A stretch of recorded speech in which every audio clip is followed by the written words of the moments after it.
আসসালামু আলাইকুম শিক্ষার্থী বন্ধুরা, আজকে তোমাদেরকে প্রথমেই সঞ্জাহিদ টিভির পক্ষ থেকে জানাচ্ছি আন্তরিক অভিনন্দন ও শুভেচ্ছা। সঞ্জাহিদ টিভির পক্ষ থেকে তোমাদেরকে স্বাগতম বা শুভেচ্ছা জানাচ্ছি এই জন্য, এটা এমন একটি চ্যানেল যেখান থেকে ক্লাস এসএসসি 9, 10, ক্লাস 6, 7, 8 তারপরে প্রাইমারি লেভেলের সব ধরনের ক্লাস এবং সমাধান এখানে পাওয়া যাবে এবং শিক্ষামূলক ভিডিও ছাড়াও আরো অনেক গুরুত্বপূর্ণ তথ্যবহ ভিডিও এখানে থাকবে। কথা না বাড়িয়ে আমি মূল কাজে যাচ্ছি। আজকে আমরা যে বিষয়টা নিয়ে হাজির হয়েছি সেটা হচ্ছে টেক কোশ্চেন, অর্থাৎ আজকে যেটা করবো সেটা হচ্ছে টেক কোশ্চেনের পার্ট 2।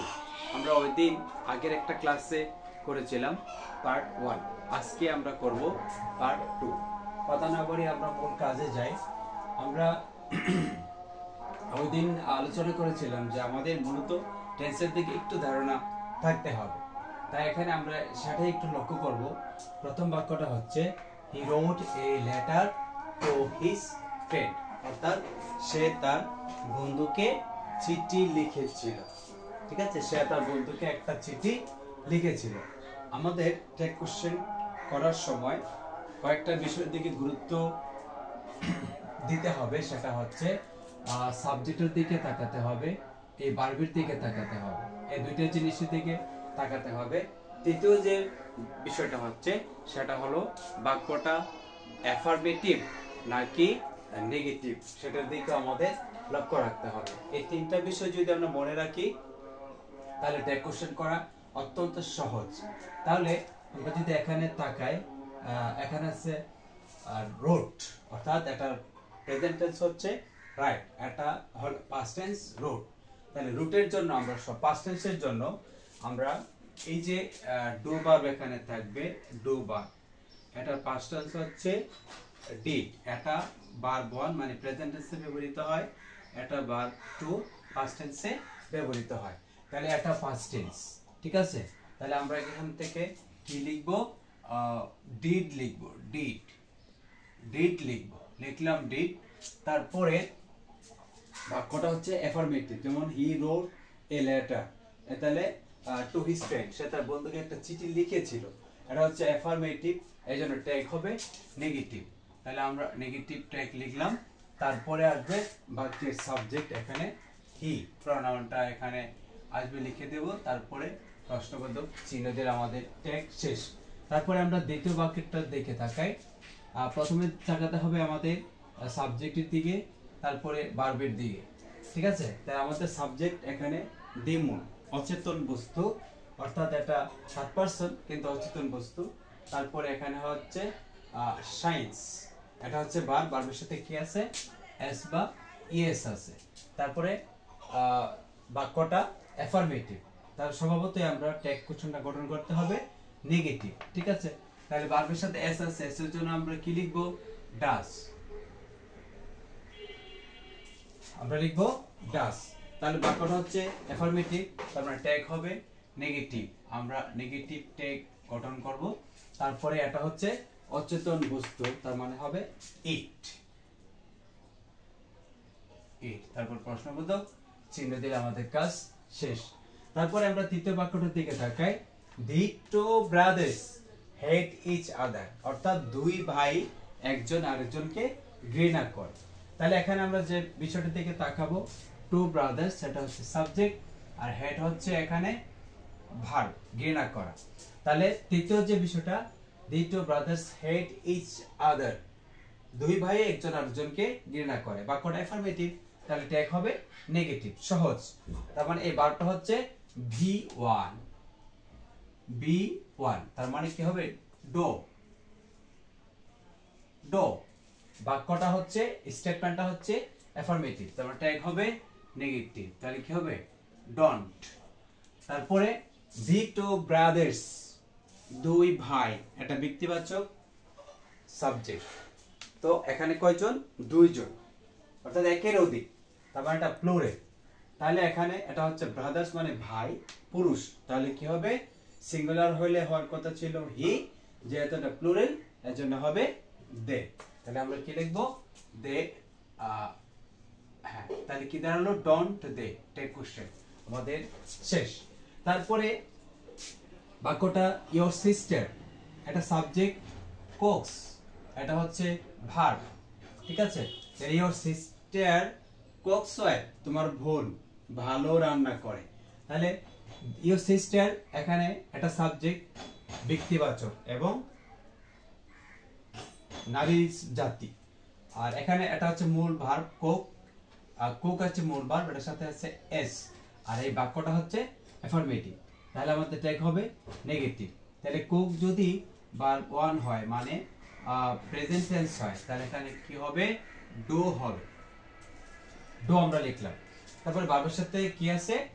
এস। তাহলে এখানে আমরা লিখলাম এস।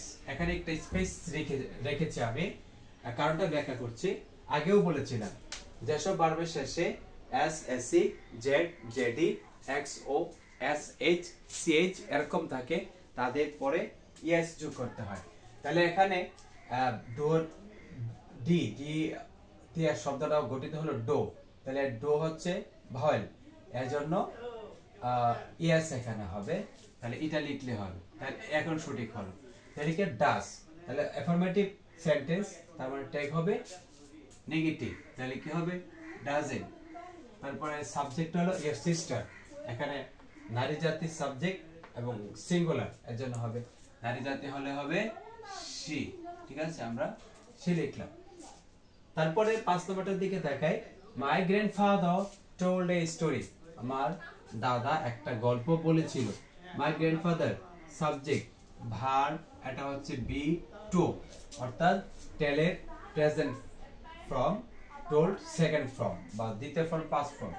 এই স্টোরি একটা গল্প বলেছিল, তার মানে আমরা সাবজেক্টও পেলাম, ভার্ব কি সেকেন্ড ফর্ম অর্থাৎ পাস্ট ফর্ম সেটা আমরা পেলাম, আর বাক্যটা হচ্ছে অ্যাফার্মেটিভ, তার মানে ট্যাগ হবে নেগেটিভ। তাহলে আমরা কি লিখবো? টোল্ড, ভার্বেরটা আগে লিখবো। টোল্ড, টোল্ডের জন্য কি আনবো? ডিড। আগেই বলেছি এখানে ভার্ব 1 এর জন্য ডু আসে, ভার্ব 2 এর জন্য ডিড আসে, তার মানে এটা হচ্ছে টোল্ড। তাহলে কি হবে? ডিড। ডিড আমরা লিখলাম। তারপরে যদি থাকে my grandfather told a story, আমার বাবা একটা গল্প বলেছিল, দাদা একটা গল্প বলেছিল। ফার্স্ট স্টেটমেন্টটা হচ্ছে অ্যাফার্মেটিভ, তার মানে ট্যাগ হবে নেগেটিভ। নট, ডিডেন্ট, তাহলে কি দাঁড়ালো? মাই গ্র্যান্ডফাদার দাদা, তার মানে পুরুষ একজন, এর জন্য হবে হি। তারপরে নোট অফ ইন্টারগেশনটা দিলে আমাদের আপাতত ট্যাগ কোশ্চেন করা শেষ। তারপরে নেক্সট 6 নম্বরে তাকাই, she made a fun with me, সে আমার সঙ্গে একটা মজা করেছিল। এখানে মূল ভার্ব হইছে মেড, আর সে হচ্ছে সাবজেক্ট, থার্ড পারসন সিঙ্গুলার, বাক্যটা হচ্ছে স্টেটমেন্টটা হচ্ছে অ্যাফার্মেটিভ, তার মানে ট্যাগ হবে নেগেটিভ। আর মেড হচ্ছে পাস্ট টেন্স মানে বি টু, তাহলে কি হবে? ডিড। তাহলে আমরা এখানে লিখি ডিড। আমরা বুঝতে পারছি যে এই বাক্যটা হচ্ছে স্টেটমেন্টটা হচ্ছে অ্যাফার্মেটিভ, তাহলে কি হবে? Didn't, didn't. তারপরে শি সরাসরি সাবজেক্ট, তারপরে সিঙ্গুলার এবং একবচন, অন্য কিছু চিন্তা করার দরকার নেই, সরাসরি আমরা শি বসিয়ে দেবো। তারপর নোট অফ ইন্টারগেশনটা দিয়ে দিলে আমাদের ট্যাগ কোশ্চেন আপাতত শেষ।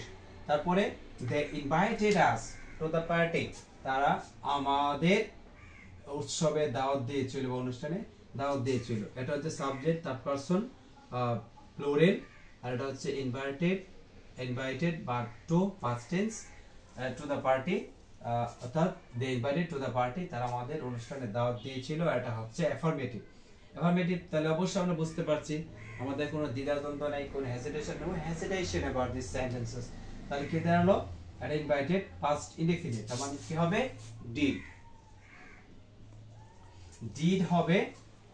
তারপরে তার মানে বাক্যটা অ্যাফার্মেটিভ, ট্যাগ হবে নেগেটিভ, তাহলে কি হবে? ডিডেন্ট, ডিডেন্ট লিখলাম। তারপরে দে, দে তো প্লুরাল, কোনো সমস্যা নেই, তার পাশে থাকলে কোনো কিছু করতে হয় না। তারপরে দেটা আমরা সরাসরি এখানে বসিয়ে দেব, তারপর নোট অফ ইন্টারগেশনটা দেব, দেওয়ার পরে আমাদের কাজ শেষ। তাহলে ডিডেন্ট দে, অর্থাৎ তারা আমাদেরকে অনুষ্ঠানে দাওয়াত দিয়েছিল, তাই না? বা তাই নয় কি? এ হলো আমাদের ট্যাগ কোশ্চেন। এইভাবে যদি আমরা টেক কোশ্চেনগুলো নিয়মিত চর্চা করি তাহলে অবশ্যই আমরা সহজে বুঝতে পারবো। যারা আমাদের সানজাইট টিভি চ্যানেলে নতুন তারা লাইক কমেন্ট এবং সাবস্ক্রাইব করে আমাদের পাশে থাকবেন। এরকম আরো গুরুত্বপূর্ণ মজার মজার শিক্ষামূলক ভিডিও পেতে আমাদের পাশে থাকবেন। আজ আর নয়, খোদা হাফেজ, সবাই ভালো থাকবেন।